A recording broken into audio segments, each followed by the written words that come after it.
Tell us about the enthusiasm for this race. I mean, a lot of people say that people are going to vote for Trump to cast a vote against Biden, and Biden, to cast a vote against Trump. How much of this is leading to this sort of situation where you could have a very low turnout in this election? I think people are looking at this as an election of if not historically low turnouts, at least recently low turnouts. We had very high turnouts in the Obama years. We had a very low turnout nationally in 2016 in the first Clinton versus Trump election, with very high turnouts in 2020. But people are looking at numbers that could be below the 2016 numbers. I apologize. And what are the big issues that are going to be driving these voters? I mean, I see that obviously on the Republican side, migration and the border, that's the thing that they're pushing very hard to fire everybody up. But it looks like the Democrats are going to push abortion, reproductive rights to try and get those suburban voters back, suburban female voters. Is that going to be enough for them to get the turnout they need to win back these polls from where Trump seems to be in a commanding position?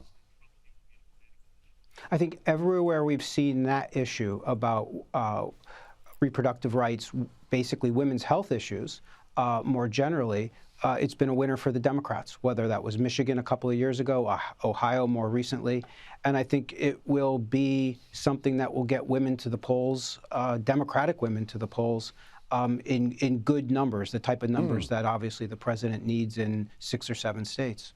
Yeah, and let's talk about some of these swing states. I mean, in the latest Marist, Pennsylvania poll, they've got Trump up by 2, but the latest Morning Consult poll has Biden up by a point.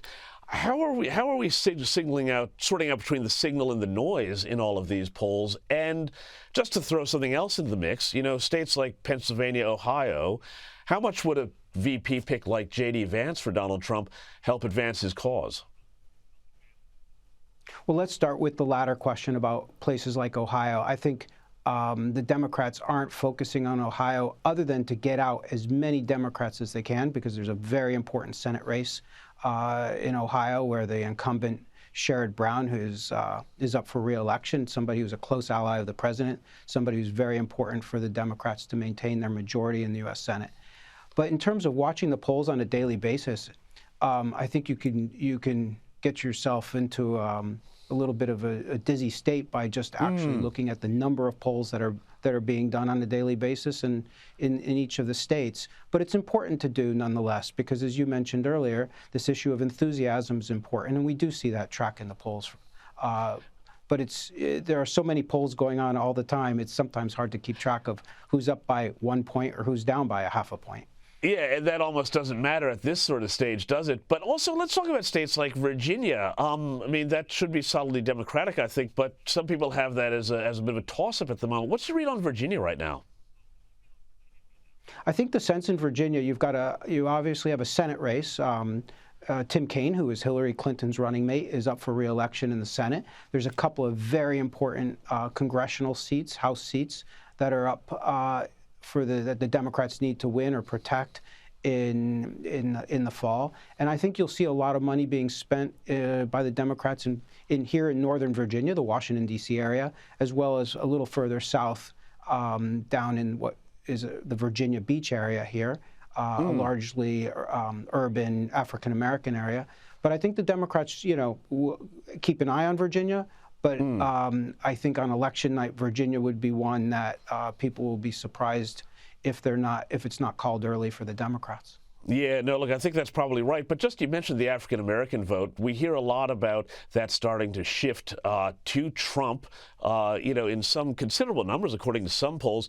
How much of that do you think is actually real? And, given some of the urban concentrations, would that shift some big votes in big states with a lot of electoral votes, but high urban populations, like New York or Illinois? James, I think I don't think we worry about New York or Illinois, but I do think the Democrats are paying close attention to the African-American vote. But let's take a step back. Let's look at the former president's numbers for just a second, because it's important too. I think he's got a very low ceiling. I think he's stuck and always will be in this election at 42 or 43%. He's not going to get any more than that. So the best way for him to win is to weaken the base of the president's accomplishments with places like the African American vote around the swing states. So he's got to either do one of two things. He's got to attract former Biden voters over to him, or I think what's more likely to happen is people become disinterested and don't come out and vote on Election Day in November. So I don't see the African-American vote going for, and we're really talking about 20 to 40-year-old African-American men, I don't see them going in large numbers for former President Trump. The big issue for the Democrats is how do you get them out to come out and vote on Election Day for the President of the United States, for President Biden? So I think it's something that people are paying very close attention to. But there, I think you may have also seen in the news last week, the president and vice president launched a big initiative last week to focus on African-American voters. They kicked it off up in Philadelphia, which, is not only the president's home turf, but also a state, Pennsylvania, which he's got to win to be reelected.